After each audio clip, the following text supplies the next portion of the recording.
નમસ્તે બાળ મિત્રો, ધોરણ 5 વિષય ઇંગ્લિશનું તમારું આઈડિયલનું પુસ્તક કાઢો. વિષયાંક યુનિટ 2 માં આપણે લાસ્ટમાં એટલે કે છેલ્લે ક્યાં સુધી કર્યું હતું? પાના નંબર 18 માં આપણે એક્શન વર્ડની ખાલી જગ્યાઓ કરી હતી અને પછી આપણે સમજ્યા હતા કે ડઝ નોટ અને ડુ નોટ નો ઉપયોગ ક્યારે થાય છે.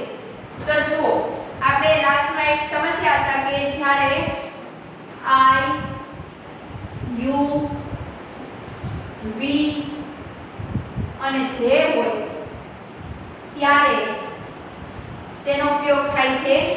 ડુ નોટ નો ઉપયોગ થાય છે. આઈ, વી, યુ અને ધે માં ડુ નોટ એટલે કે નકાર વાક્ય તમે જ્યારે બનાવો, આઈ, યુ, વી અને ધે સાથે ડુ નોટ નો ઉપયોગ કરવામાં આવે છે. અને હી, સી, ઈટ હોય, હી એટલે કે છોકરો, સી એટલે કે છોકરી અને ઈટ એટલે કે કોઈ પણ વસ્તુ, પ્રાણી કે કોઈ પણ પક્ષી કે ફૂલનું નામ હોય, ફ્લાવર. ઈટ ત્યારે does not, D O E E,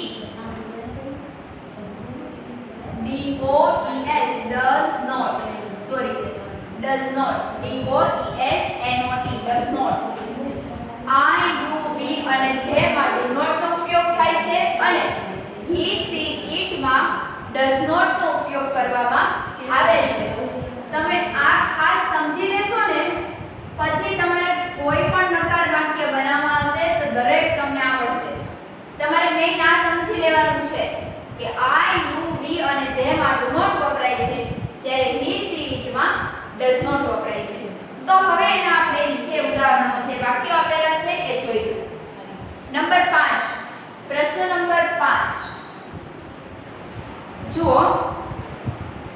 choose the correct word group and make the negative sentence. કૌંસમાંથી યોગ્ય શબ્દ જૂથ પસંદ કરી નકાર વાક્ય બનાવો.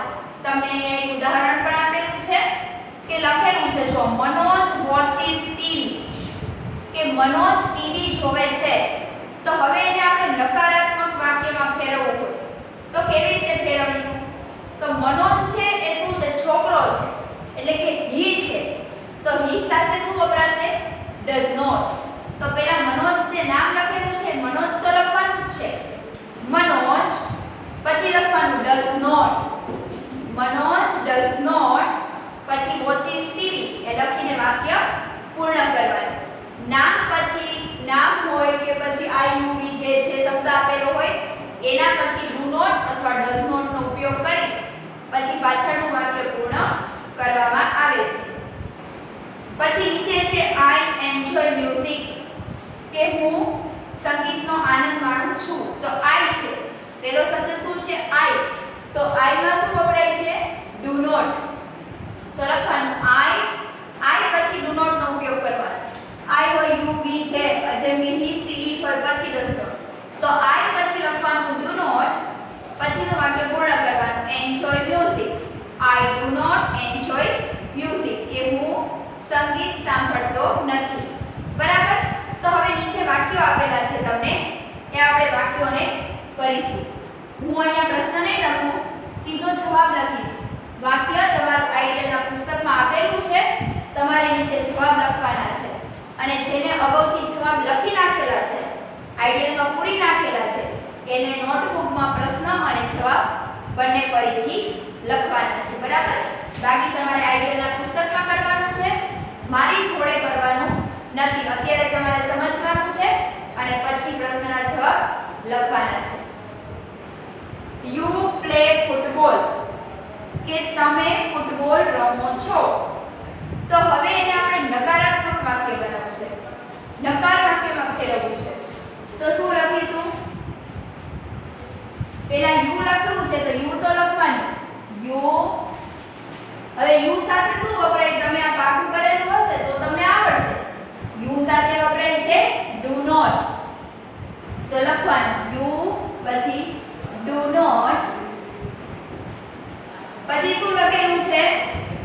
Play football. તો પ્લે ફૂટબોલ કરવાનું. પ્લે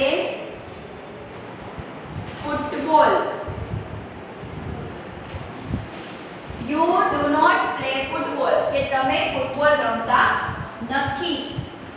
વાક્ય હકારમાં આપેલું છે અને એને આપણે નકારાત્મકમાં ફેરવવાનું છે. ડુ નોટ કે ડઝ નોટ નો ઉપયોગ કરીને જે સાચું આવતું હોય લખવાનું છે. હું અહીંયા ડાયરેક્ટ જવાબ લખું છું. પ્રશ્ન તમારે તમારી બુકમાં જોવાના છે. બીજો પ્રશ્ન, બીજું વાક્ય લખેલું છે રાજ રાઇટ્સ અ બુક. તો રાજ એટલે કે હી કહેવાશે, છોકરો. તો હી સાથે શું વપરાય છે? Does not. તો પહેલા લખવાનું રાજ, પછી લખીશું ડઝ નોટ. શું લખેલું છે પછી? રાઇટ્સ અ બુક લખવાનું. Writes a book. વાક્ય પૂર્ણ. વાક્ય પૂરું થાય ત્યારે પૂર્ણ વિરામ એટલે કે ફૂલ સ્ટોપ તમારે ફરજિયાત મૂકવાનું છે. આ તમે પરીક્ષામાં ફૂલ સ્ટોપ નહીં કરેલું હોય તો માર્ક તમારો કટ થઈ જશે. યાદ રાખીને વાક્ય પૂર્ણ થાય એટલે ફૂલ સ્ટોપ. વ્યવસ્થિત રીતે વાક્ય લખવાના છે. ત્રીજો નંબરનું વાક્ય, the deer run fast. Deer એટલે કે હરણ. હરણ ઝડપથી દોડે છે. તો ડિયર છે, બરાબર. તો ડિયર માં આપણે શું વાપરીશું? પ્રાણીનું નામ છે એટલે ઇટ. તો એની જોડે શું વપરાશે? Does not. The deer does not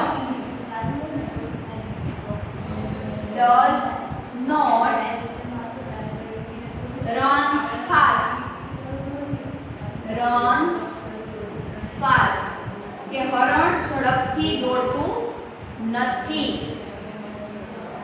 number 4 વાક્ય શું લખેલું છે? હેતા draws a picture, કે હેતા ચિત્ર દોરે છે. તો હવે આપણે એને નકારાત્મકમાં ફેરવવું છે. હેતા છે એ છોકરી છે એટલે કે સી છે. તો સી સાથે શું વપરાશે? Does not.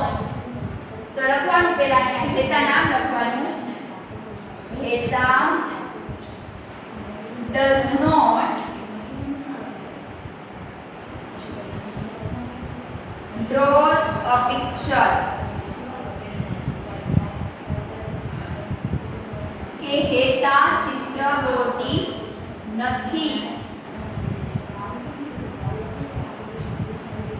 નંબર 5 શું લખેલું છે? મેહુલ ક્લીન્સ હિઝ રૂમ, કે મેહુલ તેનો રૂમ ચોખ્ખો કરે છે. તો મેહુલ એટલે હી. તો હી સાથે શું આપણે વાપરીએ છીએ? Does not. તો લખીશું Mehul does not cleans his room. Cleans his room. નંબર 6 શું લખેલું છે વાક્ય? We sing a song, કે અમે ગીત ગાઈએ છીએ. તો હવે એનું આપણે નકારાત્મકમાં ફેરવવું છે. તો વી સાથે શું વપરાય છે? Do not. વી સાથે વપરાશે ડુ નોટ. તો લખીશું આપણે વી ડુ નોટ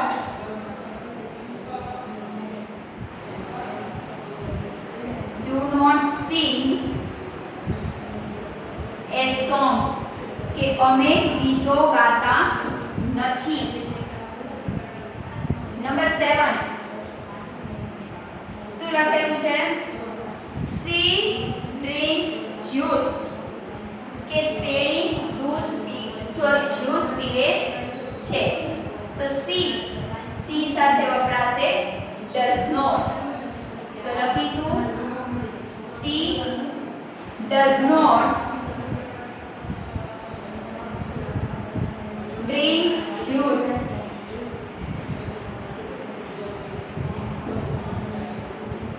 હજી પણ કહું છું ફરી વખત કે આ તમે બરાબર પાકું કરશો તો દરેક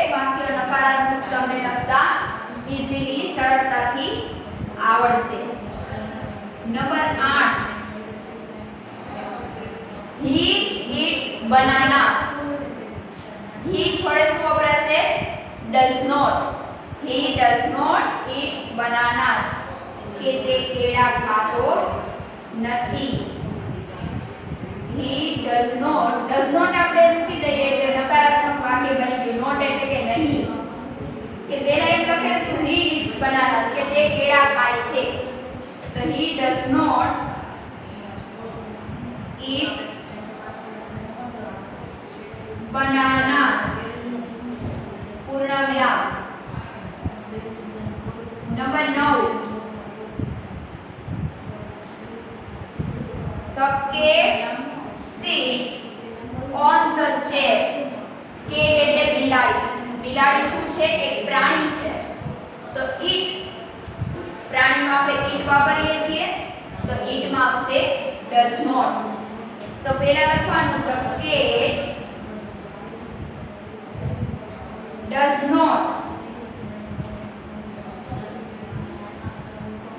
The cat does not sits on the chair. Sits on the chair. Last number 10. You like baseball. તો you સાથે આવશે do not. You do not like baseball.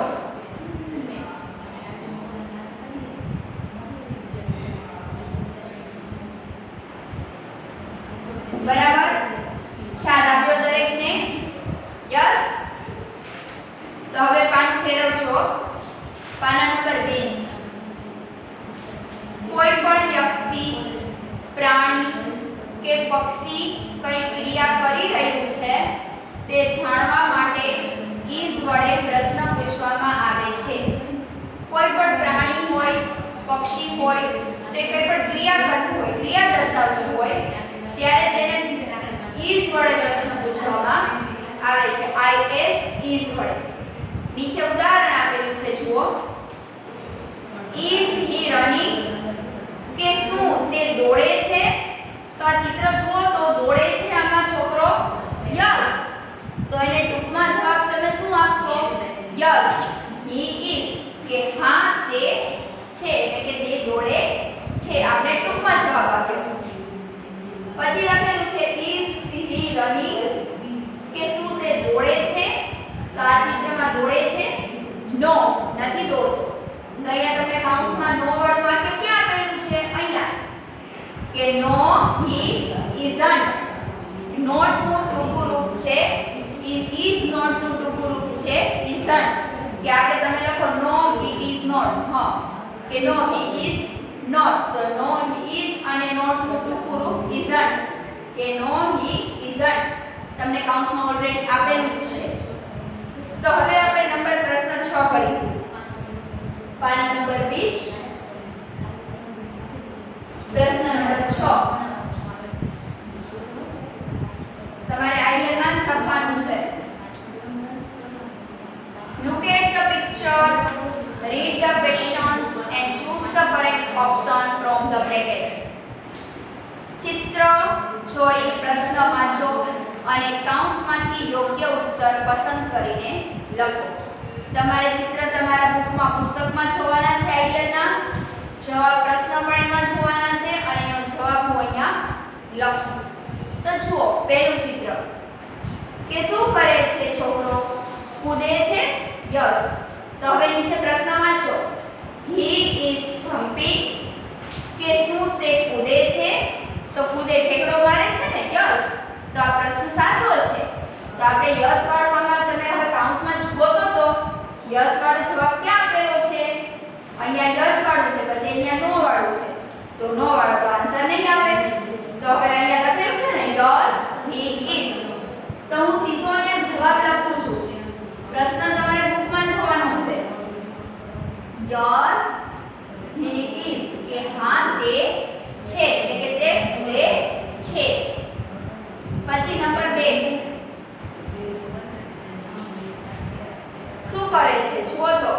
છોકરો રડે છે. પછી એને લખેલું છે ઇઝ હી ક્રાઇંગ, કે શું તે રડે છે? તો શું સાચો શું છે જવાબ? યસ. તો કૌંસમાંથી લખવાનું યસ હી ઇઝ, કે હા તે છે, એટલે કે તે રડે છે. પૂર્ણ વિરામ. આ અલ્પ વિરામ પૂર્ણ વિરામ જ્યાં આવે એ તમારે ફરજિયાત કરવાનું છે. તમે નહીં કરો તો માર્ક કટ થઈ જશે.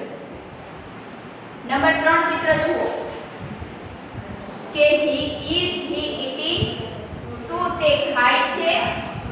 તો હા યસ, હા ખાય છે ને. તો ટૂંકમાં જવાબ આપણે શું લખીશું?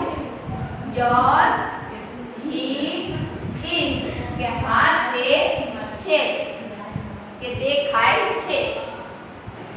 નંબર 4 જુઓ, પ્રશ્ન લખેલો છે ઇઝ હી ડ્રિંકિંગ. તમને સ્પેલિંગ, ઉચ્ચારણ અને અર્થ તમે બરાબર એક્શન વર્ડના પાકા કરેલા હશે ને તો તમને આ પ્રશ્ન વાંચતા આવડશે. એટલે હજી કદાચ ન આવડતું હોય તો પાકું કરી લેજો કે શું તે પીવે છે? તો નથી. આમાં તમને આ છોકરામાં પીતો દેખાય છે પાણી કેવું? ના, ખોટી વાત, ખોટું છે. તો શું લખશું આપણે? નો, કૌંસમાં જુઓ, નો હી ઇઝન્ટ, કે ના તે નથી. કૌંસમાંથી જોઈને જ એ તમારે જવાબ લખવાનો છે. બરાબર? જુઓ પ્રશ્ન નંબર 7.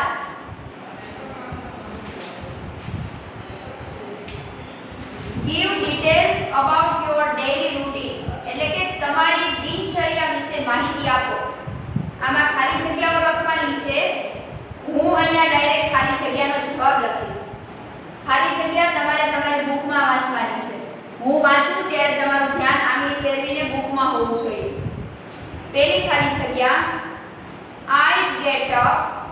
देखो જો I get up at blank o'clock, એટલે કે હું, પછી તમે જેટલા વાગે ઉઠતા હોય એ આપણે ટાઈમ લખવાનો છે કે I get up ખાલી જગ્યા o'clock, એટલે કે તમે કેટલા વાગે ઉઠો છો? તો જેમ કે તમે ઉઠો છો 7 વાગે, બરાબર? તો આપણે ખાલી જગ્યામાં લખીશું 7. તમે જેટલા વાગે ઉઠતા હોય એ લખી શકો. 6 હોય તો 6, 7 હોય તો 7, 8 હોય તો 8. એવી રીતે. પછી બીજી ખાલી જગ્યા, હું એ ખાલી જગ્યાના જવાબ લખું છું. તમારે બુકમાં જોતું જવાનું છે અને જેને છે ને બુકમાં પૂરી રાખેલી છે ખાલી જગ્યા એને નોટમાં આખી ખાલી જગ્યા લખવાની છે. મારી જેમ નથી લખવાની. આખી ખાલી જગ્યા વ્યવસ્થિત લખવાની છે. પછી બીજી ખાલી જગ્યા I blank my teeth. તો teeth એટલે કે દાંત. તો હું મારા દાંતને જો, પછી કૌંસમાં આપેલું છે બ્રશ અને વાઇપ. તો સાચો જવાબ શું આવશે? બ્રશ, કે દાંતને તમે શું કરો છો?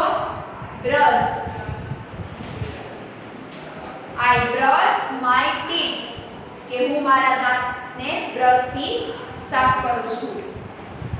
ત્રીજી ખાલી જગ્યા I blank for a walk with my father, કે હું મારા પિતા સાથે ચાલવા. પછી જો કૌંસમાં આપેલું છે ગો અને કમ. તો ગો એટલે જવું અને કમ એટલે આવવું. તો આમાં લખેલું છે કે ફાધર સાથે ચાલવા, તો જાય છે એમ આવે ને જવાબ. તો જાવું એટલે ગો, જવાબ આવશે go. I go for a walk with my father, કે હું મારા પિતા સાથે ચાલવા જાઉં છું. ચોથી ખાલી જગ્યા I take a blank when I am back, કે હું જ્યારે આવી જાઉં છું ત્યારે. તો શું કરે છે કૌંસમાં? બાથ અને વોક, કે ચાલીને જ્યારે આવે છે પિતા સાથે, પછી આવીને શું કરે છે? ચાલે કે નાય. બાથ એટલે નાહવું, વોક એટલે ચાલવું. તો જવાબ સાચો શું આવશે? બાથ, એટલે કે પછી નહાવાની ક્રિયા કરે છે. Number 5 I eat breakfast with blank, કે હું કે જ્યારે તમે બ્રેકફાસ્ટ એટલે કે નાસ્તો કરો છો ત્યારે એની સાથે શું લો છો? તો બ્લેન્ક એટલે કે તમે બ્રેકેટ કૌંસમાં આપેલું છે મિલ્ક અને ટી. મિલ્ક એટલે દૂધ, ટી એટલે ચા. તો તમે ચા પીતા હોય તો ટી લખવાનું, મિલ્ક પીતા હોય તો દૂધ પીતા હોય તો મિલ્ક લખવાનું. હું અહીંયા લખું છું મિલ્ક કે તમે નાસ્તા સાથે દૂધ પીવો છો. Number 6, I go to school with my friends at blank o'clock. એટલે કે હું મારા મિત્રો સાથે, with my friend એટલે કે મારા મિત્રો સાથે, go એટલે કે જાવું, કે હું મારા મિત્રો સાથે કે કેટલા વાગે તમે o'clock એટલે કે કેટલા વાગે શાળાએ જાઓ છો. તો તમે જેટલા વાગે જતા હોય, જેમ કે આપણે અહીંયા લખીશું 12 કે 12 o'clock કે 12 વાગે મારા મિત્રો સાથે શાળાએ જાઉં છું. Number 7, I take blank in the school at blank o'clock. તો I take તમે બપોરે આવો તો બપોરે શું હોય? લંચ એટલે કે જમવાનું, અને રાતે શું હોય? ડિનર. તો I take તો પેલી ખાલી જગ્યામાં શું આવશે જવાબ? લંચ. બ્રેકફાસ્ટ સવારે હોય, બપોરે શું હોય? લંચ. તમે 12 વાગે શાળાએ આવો પછી લંચ. બીજી ખાલી જગ્યા છે in the school at blank o'clock કે તમે શાળાએ આવીને કેટલા વાગે તમારે બપોરનું જમવાનું કરો છો. તો જેમ કે 3 વાગે રિસેસ પડે કે 3 o'clock, 3 વાગે મીન્સ કે 3 o'clock બ્રેક પડે તો ત્યારે તમે લંચ કરો છો. તો હું અહીંયા લખું છું આન્સર 3 કે 3 વાગે. પછી number 8, I come back from school at blank o'clock કે હું કમ એટલે કે આવવું, ફ્રોમ સ્કૂલ કે શાળાએથી, તો તમે સ્કૂલથી શાળાએથી કેટલા વાગે ઘરે પાછા આવો છો? તો આપણે લખીશું 6 o'clock કે 6 વાગે શાળાએથી પાછા આવીએ છીએ.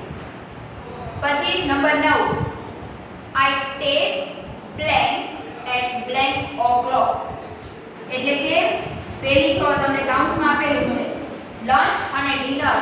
તો સાંજે તમે શાળાએથી પાછા આવી ગયા તો હવે રાત્રે શું હોય? ડિનર. તો પેલી ખાલી જગ્યામાં લખવાનું છે dinner. I dinner at blank o'clock. તો તમે જમવાનું, રાતનું જમવાનું કેટલા વાગે કરો છો? તો આપણે લખીશું 9 વાગે, 9 o'clock. બરાબર. પછી લાસ્ટ ખાલી જગ્યા number 10, I sit and spend some time with my એટલે કે હું sit એટલે બેસવું, spend એટલે કે પસાર કરવું, time એટલે કે સમય, હું અને some એટલે થોડો, with my એટલે કે સાથે. હું થોડો સમય બેસું છું અને થોડો સમય પસાર કરું છું. તો કોની સાથે થોડોક સમય તમે પસાર કરો છો? તો કાઉન્સમાં આપેલું છે પેરેન્ટ્સ અને ટીચર્સ. તો શું આવશે સાચો જવાબ? પેરેન્ટ્સ કે તમે રાત્રે જમી લો છો પછી થોડો સમય તમારા માતા પિતા માટે પસાર કરો છો. તો અહીંયા આપણે લખીશું પેરેન્ટ્સ.